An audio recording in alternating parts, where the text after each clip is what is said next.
अस्सलामुअलैकुम। Stirling learning में खुशामदीद।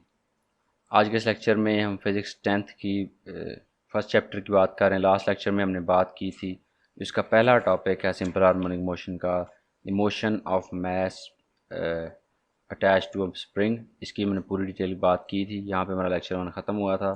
उसके बाद नेक्स्ट जो उसके दो और केसेस हैं, बॉल एंड बाउल सिस्टम के, तीनों केसेस किसके हैं? सिंपल हार्मोनिक मोशन के। तो बॉल एंड बाउल सिस्टम की मिसाल लेंगे, उसके बाद हम मोशन ऑफ सिंपल पेंडुलम की बात करेंगे और उसके बाद आगे चलेंगे। लेकिन सबसे पहले ball and bowl system. Ball and bowl system क्या होता है जी? Motion of a ball placed in a bowl is another example. Bowl क्या होता है? गोल बर्तन समझ लें आप। कोई भी आपके घर में जो बर्तन होते हैं इसको बाउल कहते हैं, जिसको उर्दू में डोंगा भी कहते हैं। तो अंदर से वो गोल हो, या इसको आप बॉल एंड बाउल सिस्टम को, अगर आपके घर में पतीली है, पतीली क्योंकि गोल होती है नीचे से, अक्सर औकात पतीलियाँ गोल होती हैं जो पुरानी तरह की पतीलियाँ, उसमें भी आप इसको चेक कर सकते हैं। अगर आप किसी कोई बॉल लें, उसके अंदर रखें और उसको हिलाएं तो वो काफ़ी देर तक वो इस तरह मूव करता रहता है आगे पीछे, जब तक वो रुक जाता है due to some natural causes, जो फ्रिक्शन है और इस तरह से एयर फ्रिक्शन है, और वो जो उसके साथ, उसकी बॉडी के साथ और बॉल के दरमियान जो फ्रिक्शन, उसकी वजह से रुक जाता है। लेकिन अगर आइडियल सिस्टम हो, ऐसी फ्रिक्शन ना हो, तो वो कंटिन्यू करता रहेगा उस मूवमेंट को, टू एंड फ्रो मूवमेंट, अपनी मेन पोजीशन से टू एंड फ्रो मूवमेंट को कंटिन्यू करेगा टिल इन्फिनिटी। यही बातें इस बॉल एंड बॉल सिस्टम के अंदर हैं। ये लास्ट टाइम लॉन्ग क्वेश्चन के तौर पे आया था बच्चों को, तो ये बात बहुत इंपॉर्टेंट है। इसको एज अ शॉर्ट क्वेश्चन लोगों ने याद किया हुआ था, लेकिन ये लॉन्ग में आया था, तो अब वो इसको भी इम्पॉर्टेंट आप समझ लें लॉन्ग के लिए। The motion of a ball placed in a bowl is another example of simple harmonic motion when the ball is at the mean position। हो, जब दरमियान में है तो उसका वेट नीचे की तरफ है और उसकी रिस्टोरिंग फोर्स ऊपर की तरफ है, तो बॉडी जो वो बॉल है वो एट रेस्ट है और वो कहीं भी मूव नहीं कर रही। लेकिन जब हम इस बॉल को किसी फोर्स से ले ए पे ले जाते हैं या बी पे ले जाते हैं, hence there is no motion. Now if we bring the ball to position A and then release it, the ball will start moving towards the mean position O। उसको लेके जाते हैं, जब वापस छोड़ते हैं तो पोजीशन O की वो तरफ मूव करना शुरू कर देती है due to restoring force. Restoring force की डेफिनेशन हमने यहाँ पढ़ी थी लास्ट टाइम। वही फोर्स जो उसको मीन पोजीशन की तरफ लाने की कोशिश करती है उसको रिस्टोरिंग फोर्स कहते हैं। उसकी कैलकुलेशन का फार्मूला हमने स्मैश स्प्रिंग सिस्टम के लिए हमने यहाँ पे कैलकुलेट किया था। इसमें उसने फोर्स का फार्मूला तो नहीं बताया, लेकिन उसने इसको बता दिया कि यहाँ पे भी फोर्स होती है। उसको भी रिस्टोरिंग फोर्स कहते हैं, क्योंकि हर केस में रिस्टोरिंग फोर्स ही होती है जो उसको मेन पोजीशन की तरफ लेके आते हैं। सिंपल हार्मोनिक मोशन में रिस्टोरिंग फोर्स हमेशा से होती है। At position of the ball gets maximum. अच्छा, अब यहाँ पे उसको ए से जब जोर लगेगा, यहाँ पे फोर्स लगेगी अंदर की तरफ, तो वो मूव करेगा। इसको मैं थोड़ी सी यहाँ पे फिगर बना लेता हूँ, यहाँ पे लिखना आसान हो जाएगा मेरे लिए थोड़ा सा। जैसे यहाँ पे आपके पास बॉल है और ये आपके पास बॉल गई पोजीशन ए पे, ये आपके पास पोजीशन ओ है और ये आपके पास पोजीशन बी है। ये ओ पोजीशन, ये बी पोजीशन। यहाँ इस टाइम बॉल आपके पोजीशन ए पे। यहाँ पे आप जब बॉल लेके जाएंगे तो एक फोर्स अंदर की तरफ लगेगी जो उसको मेन पोजीशन की तरफ धकेलने की कोशिश करेगी। ठीक है, जब ये फोर्स जो है वो इसको क्या करेगी, यहाँ से ज़ीरो थी वेलोसिटी, यहाँ पर बॉडी रुकी हुई थी, वी ज़ीरो थी, जब यहाँ से स्टार्ट करेगी तो इसकी वेलोसिटी में क्या होगा, इंक्रीज होगा। जस्ट लाइक लास्ट टाइम जैसे मैथ स्प्रिंग का सिस्टम था, इसी तरह, बिल्कुल इसी तरह से इसकी वेलोसिटी में इंक्रीज शुरू होगा। दैट मीन्स इसके अंदर एक्सेलरेशन होगा, और एक्सेलरेशन किस तरफ होगा, सेंटर की तरफ। जब वो सेंटर की तरफ यहाँ पहुँचेगा तो ये नहीं होगा कि बॉल एकदम से आकर रुक जाएगी। आप इसको प्रैक्टिकल करके भी देख सकते हैं, बॉल रुकेगी नहीं, बल्कि बॉल जो है वो आगे चली जाएगी। किधर जाएगी, यहाँ से क्रॉस कर जाएगी इस तरफ को। क्यों? Due to inertia. यहाँ पे उसने लिखा हुआ है at position of the ball gets maximum speed and due to inertia it moves towards the extreme position B. यहाँ से गुजर के वो बी की तरफ चली जाती है। While going towards the B, जब पोजीशन बी की तरफ जा रही है तो रिस्टोरिंग फोर्स जो है वो अपोजिट में अंदर की तरफ लग रही है, तो वो उसको कंटिन्यूसली रोकेगी, उसके अंदर डिसेलरेशन होगी और उसको वो रोक देगी। बॉल डिक्रीज स्पीड, वो ball decreases. At position B the ball stops for a while and then again moves towards the mean position under the restoring force.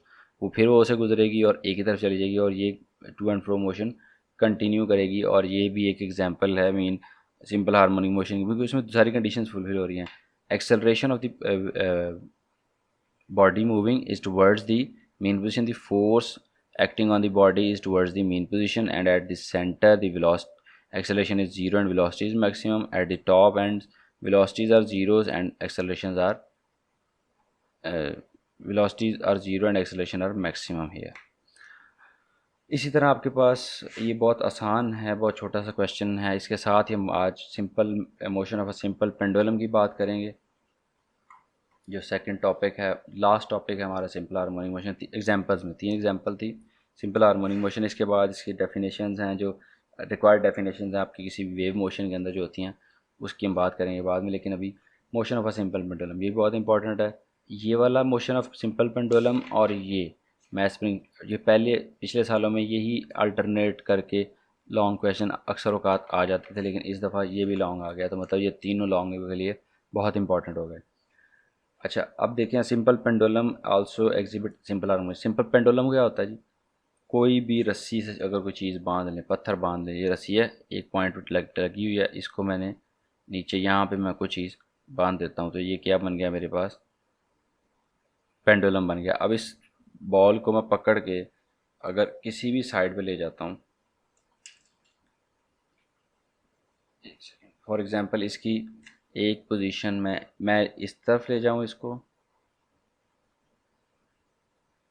या इस तरफ ले जाऊँ, तो क्या होगा? ये अपनी मीन पोजीशन की तरफ फिर ये इधर से छोड़ूँ या इधर से छोड़ूँ, तो ये टू एंड फ्रो मोशन शुरू कर देगा। इस तरफ से आएगा इस अंदर की तरफ, और इधर से फिर अंदर की तरफ। तो ये क्या होगी? पेंडुलम। पेंडुलम मतलब वो आगे पीछे मोशन करता जाएगा, हिलता जाएगा। अब यहाँ पे उसने कुछ टर्म्स बताई हैं। यहाँ पे जो उसने लेंथ रखी है वो क्या है? Length of the string L है।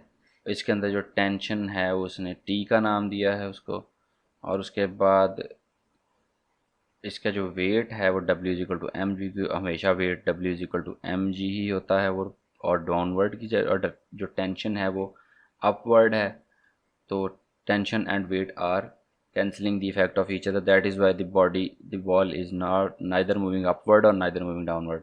ना ऊपर की तरफ जा रही है नीचे, ना नीचे की तरफ, क्योंकि टेंशन और वेट जो एक दूसरे को बैलेंस आउट कर रहे हैं। अब जब हम इसको मूव करेंगे एट पोजीशन O, ये उसकी O पोजीशन है, सेंटर पोजीशन है। यहाँ पे वो उसकी वेलोसिटी 0 है और वो रेस्ट पोजीशन पे है सेंटर में, जहाँ पे उसकी कैसे कहते हैं, weight and tension are in line, एक ही डायरेक्शन, एक ही लाइन में आ जाए, तो वहाँ पे उसकी वो मीन पोजीशन है, वहाँ पे बॉडी रेस्ट में रहती है। अगर कह रहा है अगर हम पोजीशन O पे रखें इसको, तो आपकी बॉडी जो है वो रेस्ट पे है। वो जो बॉब है, इसको बॉल को उसने बॉब का नाम दिया, बॉब कहते हैं इसको छोटा, तो इसको स्टेशनरी है। Now if we bring the bob back to extreme position है, अगर कहता है हम एक्सट्रीम पोजीशन A पे ले जाएं, यहाँ से छोड़ें, तो क्या होगा? एक नेट फोर्स उस पर एक्ट करेगी। Net force is not zero. अब नेट फोर्स ज़ीरो नहीं है, क्योंकि फोर्स जो है उसके अंदर की तरफ उसमें मूव करेगी। क्यों? क्योंकि हमने उसको डिस्टेंस S मूव करवाया है, और जो वेट है और उसके भी दो कंपोनेंट बन गए, एक mg cos थीटा और एक mg sin theta. mg sin theta क्या है? वो अंदर की तरफ है, इस तरफ नीचे की तरफ, ठीक है। एक mg sin थीटा ये वाला, ये sin थीटा वाला कंपोनेंट यहाँ पे लिखा हुआ, अगर आप यहाँ से देख लें, तो mg sin थीटा जो है वो उसको अंदर की तरफ लेके आएगा। और mg sin थीटा क्या है? ये इसकी आपकी रिस्टोरिंग फोर्स है, जो उसको मीन पोजीशन की तरफ ला रही है। अब there is no net force is not zero, there is no net force acting along the string as the tension is string cancel the component of the weight. ये मैंने बात की थी, यहाँ पे भी, यहाँ पे भी, यहाँ भी, हर केस में ऐसे ही होगा। जो वेट है और जो टेंशन है एक दूसरे को कैंसिल आउट कर रहे हैं, तो इस वजह से ये बॉल टूट नहीं जाएगा और ना इस तरफ ज़्यादा चला जाएगा। उसी ये लेंथ जो है इसकी सेम रहेगी और उसके अंदर ये बॉल मूव करता रहेगा। अच्छा, no motion along this the component of weight mg sin theta is directed towards the mean position. ये जो कंपोनेंट है mg sin थीटा वाला, ये मीन पोजीशन की तरफ है। ये असल में रिस्टोरिंग फोर्स है, रिस्टोरिंग फोर्स का काम कर रहा है, जो उसको वापस ला रहा है। Due to this force ball starts to move toward position A. जब पोजीशन O की तरफ आता है, तो पोजीशन O पे पहुँचते पहुँचते यहाँ पे उसकी एक्सेलरेशन क्या है? मैक्सिमम स्टार्ट करेगा। यहाँ से वेलोसिटी 0 थी एक्स एक्सट्रीम्स पे, उसी तरह लास्ट टाइम जिस तरह हमने पढ़ा था, वेलोसिटी 0, यहाँ पे वेलोसिटी जो है v मैक्सिमम,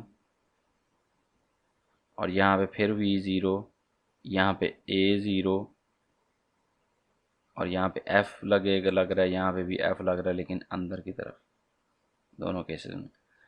अच्छा, इतनी डिटेल यहाँ पे नहीं दी हुई, लेकिन यहाँ पे लिखने के समझने के लिए मैं लिख रहा हूँ। आप पेपर में भी अगर ऐसे लिख देंगे तो वो कभी गलत नहीं करेगा, इस चीज़ की आप मेरे से गारंटी ले जाएं। The component of the weight M G sine theta. अच्छा जी, हाँ, मीन पोजीशन हो की तरफ आता है at O has got the maximum velocity. यहाँ पे वेलोसिटी मैक्सिमम हो जाती है, जिसकी वजह से वो इनर्शिया और मोमेंटम की वजह से रुकता नहीं है और आगे चला जाता है बी की तरफ। लेकिन बी की तरफ जब जाता है तो फोर्स क्या है, अपोजिट डायरेक्शन में वो रुकता जाएगा और बी पे जाके रुक जाएगा और फिर से वापस आना शुरू हो जाएगा। इसमें भी जब बी पे जाता है तब भी एम जी साइन थीटा जो है, ये वाली जो फोर्स है, ये एम जी साइन थीटा वो सेंटर की तरफ ही करेगी। और इस तरह बॉब जो है वो जब इधर से इधर जाएगा, यहाँ फिर मैक्सिमम स्पीड और फिर आगे जाएगा, यहाँ पे फिर नहीं रुक सकेगा, आगे चला जाएगा। तो ये टू एंड फ्रो मोशन जो है वो कंटिन्यू रहती है about the mean position. It is clear from the above discussion that speed of the bob increases while moving from point A to O due to restoring force. जिस तरह इसमें भी जो इसकी स्पीड इंक्रीज़ कर रही थी, इसमें भी स्पीड इंक्रीज़ कर रही थी जब सेंटर की तरफ जा रहा था, और सेंटर से जब आगे गुजरेगा तो स्पीड डिक्रीज़ करती है, क्योंकि जो रिस्टोरिंग फोर्स है वो टुवर्ड्स ओ ही एक्ट कर रही है, लेकिन आपकी जो बॉल थी वो उसके ऑपोजिट जा रही है, इस वजह से वो ऑपोजिट में एक्ट करेगी। तो ये सारी कंडीशन जो क्या हैं वो फुलफ़िल हो रही हैं इसकी सिंपल हार्मोनिक मोशन की। और यहाँ पे सिंपल हार्मोनिक मोशन की डेफिनेशन दी है। Simple harmonic motion occurs when net force is directly proportional to the displacement. जितनी ज़्यादा दूर लेके जाएंगे उतनी स्पीड या उतनी ज़्यादा ज़ोर से चीज़ आएगी। From the mean position is always directed towards the mean position. और इधर है तो इस तरफ से आएंगे तो फोर्स जब, और force and movement are in the same direction, तो एक्सेलरेशन होगा और स्पीड बढ़ेगी। जब आपकी मूवमेंट इस तरफ है और लेकिन फोर्स ऑपोजिट में है तो आपकी डिसेलरेशन होगी और वो जो आपके जो वेलोसिटी है वो डिक्रीज़ करेगी। इसी जिस तरह हमने लास्ट टाइम किया था, इसका टाइम पीरियड निकालने का फार्मूला यहाँ पे आपके पास T is equal to 2 pi L over G, इसका टाइम पीरियड का फार्मूला है। T is equal to 2 pi L over G under root. यहाँ पे सिर्फ फार्मूला याद करना है, लेकिन सेकंड ईयर के अंदर, फर्स्ट ईयर के अंदर आपके पास इसकी पूरी फर्स्ट ईयर के अंदर इसकी पूरी डेरिवेशन है, ये किस तरह से बनता है। अच्छा, in other words, when an object oscillates about a fixed mean position such that its acceleration is directly proportional to its displacement from the mean position and is always directed towards the mean position, its motion is called as simple harmonic motion. अब important features of simple harmonic motion जो as a short question लहरा से आ जाता है, इसको भी आपने याद करना है। अगर लॉन्ग में आ जाए तो फिर भी आपने ये लिखने हैं। A body executing simple harmonic motion always vibrates about a fixed position. Vibration होती है जब टू एंड फ्रो मोशन है, दैट मीन्स वाइब्रेशन। और इसी तरह ये टाइम पीरियड है, ये इसकी फुल कंप्लीट एक मोशन का, जहाँ से हमने छोड़ा और जहाँ से वो वापस आएगा। ये मैंने लास्ट टाइम भी आपको समझाया था, तो इसको दोबारा से समझाने की इतनी खास ज़रूरत नहीं, आप लोगों को समझ है, आप इतने सियाने हैं। It's acceleration is always directed towards the mean position. Acceleration mean position की तरफ है। जब इसके ऑपोजिट में मूवमेंट करती है तो वो उसको डिसेलरेट करता है, क्योंकि acceleration is due to force and force is towards the mean position. So उसको रोक देती है और बॉडी स्पीड रुक मीन पोजीशन पे जाके, एक्सट्रीम पोजीशन पे जाके, इसीलिए बॉडी रुकती है और फिर वापस आती है। और magnitude of direction acceleration is always directly proportional to the displacement. जितनी ज़ोर दूर लेके जाएंगे उतनी ज़ोर से चीज़ वापस आएगी और उतनी ज़्यादा स्पीड बनेगी। और जैसे जब आपके मेन पोजीशन पे है, कोई डिस्टेंस नहीं है, डिस्प्लेसमेंट ज़ीरो है, तो एक्सेलरेशन ज़ीरो है। जब आप एक्सट्रीम पोजीशन पे हैं तो मैक्सिमम है। Its velocity is maximum at mean position and zero at extreme position. यहाँ से गुजरते हुए मैक्सिमम स्पीड से गुजरे, क्योंकि यहाँ पे स्पीड बढ़ रही थी। यहाँ पे स्पीड पे कोई फ़र्क नहीं है, जब आगे जाएगा तो डिक्रीज़ करने शुरू करेगी, लेकिन यहाँ पे मैक्सिमम स्पीड है, यहाँ पे ज़ीरो है और यहाँ पे मैक्सिमम, ये मैंने लिखा हुआ है। ये इसकी खास प्रॉपर्टीज़ हैं। इसके नीचे कुछ डेफिनेशन हैं, हम नेक्स्ट लेक्चर में करेंगे, क्योंकि आज के लेक्चर का टाइम अभी ख़त्म हो गया। नेक्स्ट लेक्चर में हम ये भी करेंगे और आगे और भी चीज़ें करने की इंशाल्लाह कोशिश करेंगे। तब तक के लिए अल्लाह हाफिज़, अपना ख्याल रखिएगा, दुआओं में याद रखिएगा और अल्लाह आपका निगहबान।